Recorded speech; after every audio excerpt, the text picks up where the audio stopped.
శ్రీ సాయినాథాయ నమః. శ్రీ సాయి సచ్చరిత్రం 15వ అధ్యాయం. నారదీయ కీర్తన పద్ధతి. చోల్కర్ చక్కరలేని తేనీరు, 2 బల్లులు. 6వ అధ్యాయంలో షిరిడీలో జరుగు శ్రీరామనవమి ఉత్సవం ఎట్లు ప్రారంభమయ్యెను, ఆ సమయంలో హరిదాసును తెచ్చుట ఎంత కష్టంగా నుండెడిది, తుదకు ఆ పనిని దాసగడు మహారాజు నిర్వహించున్నట్లు బాబా శాశ్వతంగా నియమించుట, దానిని ఇప్పటి వరకు దాసగను జయప్రదంగా నడుపుట అనునవి చదువరులు జ్ఞాపకముంచుకునియే యుందురు. ఈ అధ్యాయంలో దాసగను హరికథలనెట్లు చెప్పువారో వర్ణింతును. నారదీయ కీర్తన పద్ధతి. సాధారణంగా మహారాష్ట్ర దేశంలో హరిదాసులు హరికథ చెప్పునప్పుడు ఆడంబరమైన నిండు అంగరఖాలు వేసుకునెదరు. తలపైన పాగా గాని, పేట, ఒక విధమైన ఎర్రని మహారాష్ట్రపు టోపి కానీ, పొడవైన కోటు, లోపల చొక్కా, పైన ఉత్తరీయం, మామూలుగా ధరించడి ధోతిని కట్టుకొనెదరు. ఈ ప్రకారంగా దుస్తులు ధరించి షిరిడీలో హరికథ చెప్పుటకై దాసగను తయారయ్యను. బాబా సెలవు పొందుటకై మసీదుకు పోయెను. బాబా అతనితో, ఏమోయ్ పెండ్లి కొడుక, ఇంత చక్కగా ముస్తాబై ఎక్కడకు పోవుచున్నావు అనెను. హరికథ చెప్పుటకు పోవుచున్నానని దాసగన్ జవాబిచ్చెను. అప్పుడు బాబా ఇట్లనెను, దానికి ఈ దుస్తులన్నీ ఎందుకు? కోటు, కండువా, టోపీ మొదలగునవి ముందర వెంటనే తీసి పారవేయుము.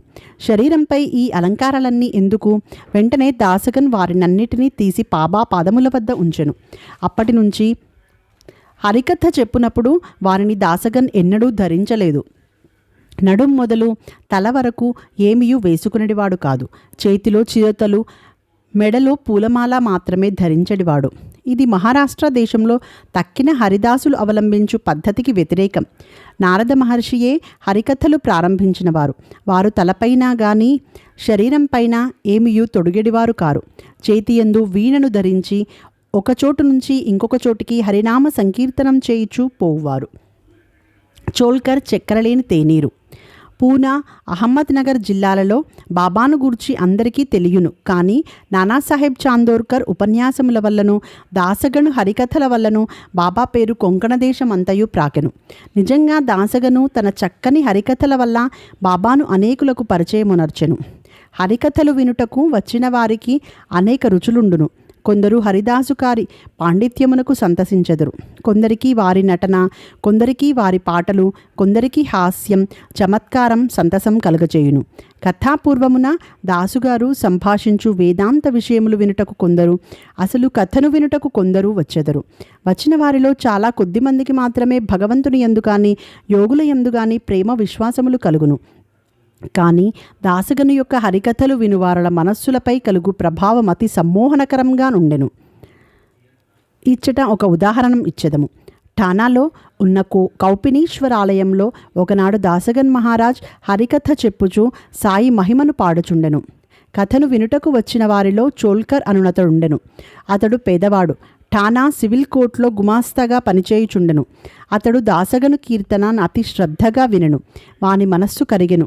వెంటనే అక్కడకక్కడే మనస్సునందు బాబాను ధ్యానించి ఇట్లు మొక్కుకొనెను. బాబా, నేను పేదవాడను. నా కుటుంబమునే నేను పోషించలేకున్నాను. నీ అనుగ్రహం చేత సర్కార్ వారి పరీక్షలో ఉత్తీర్ణుడనై స్థిరమైన ఉద్యోగం లభించినచో నేను షిరిడీకి వచ్చెదను.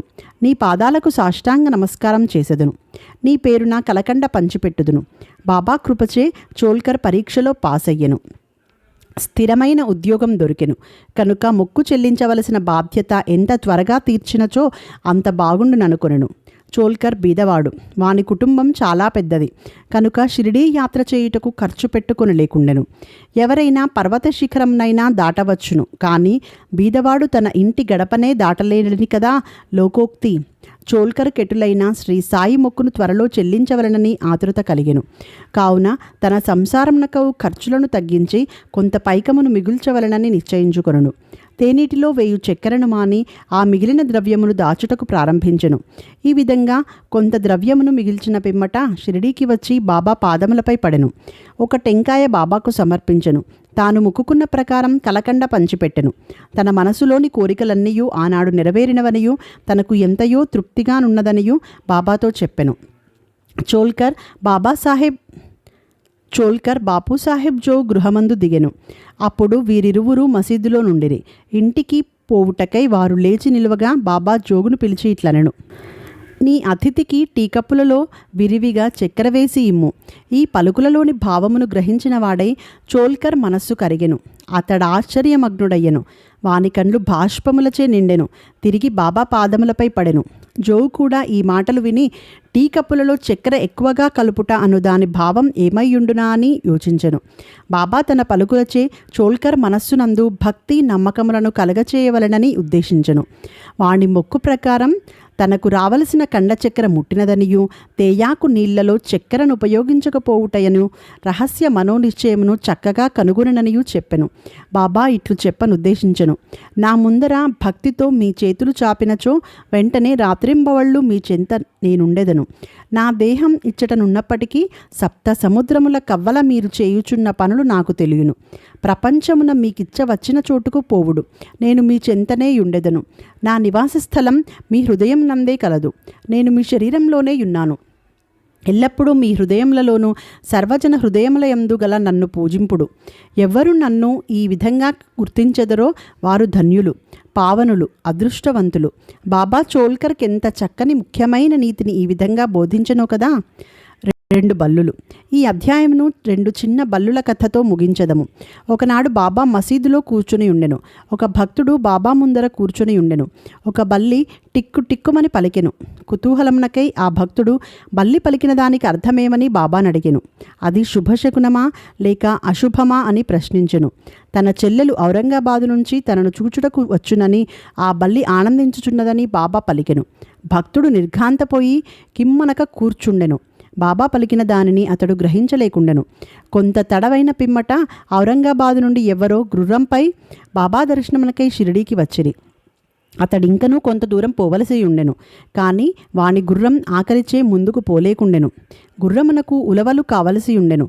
తన భుజంపై ఉన్న సంచిని తీసి ఉలవలు తీసుకుని వచ్చుటకై పోవునప్పుడు దానిలోనున్న ధూళిని విదిలించెను.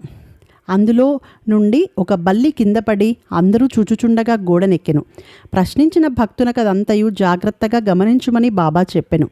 వెంటనే ఆ బల్లి తన సోదరి వద్దకు సంతోషంతో పోయెను. చాలా కాలం పిమ్మట అక్కా చెల్లెండ్రు కలుసుకొనిరి. ఒకరినొకరు కౌగిలించుకుని ముద్దిడుకొనిరి. గుండ్రంగా తిరుగుచూ అధిక ప్రేమతో ఆడిరి. షిరిడీ ఎక్కడా, ఔరంగాబాద్ ఎక్కడా, గుర్రపురవుతూ ఔరంగాబాదు నుండి బల్లిని తీసుకొని షిరిడీకి ఎట్లు వచ్చెను? రాబోయే 2 అక్కచెల్లెండ్రు కలియుదురని బాబా ముందుగానే ఎట్లు చెప్పగలిగెను? ఇది అంతయు బహు చిత్రంగానున్నది. ఇది బాబా సర్వజ్ఞుడని నిరూపించుచున్నది. ఉత్తరలేఖనం. ఎవరైతే ఈ అధ్యాయమును భక్తి శ్రద్ధలతో నిత్యం పారాయణ చేసెదరో వారి కష్టములన్నీయూ శ్రీ సాయినాథుని కృపచే తొలగును. 15వ అధ్యాయం సంపూర్ణం. సద్గురు శ్రీ సాయినాథార్పణమస్తు. శుభం భవతు.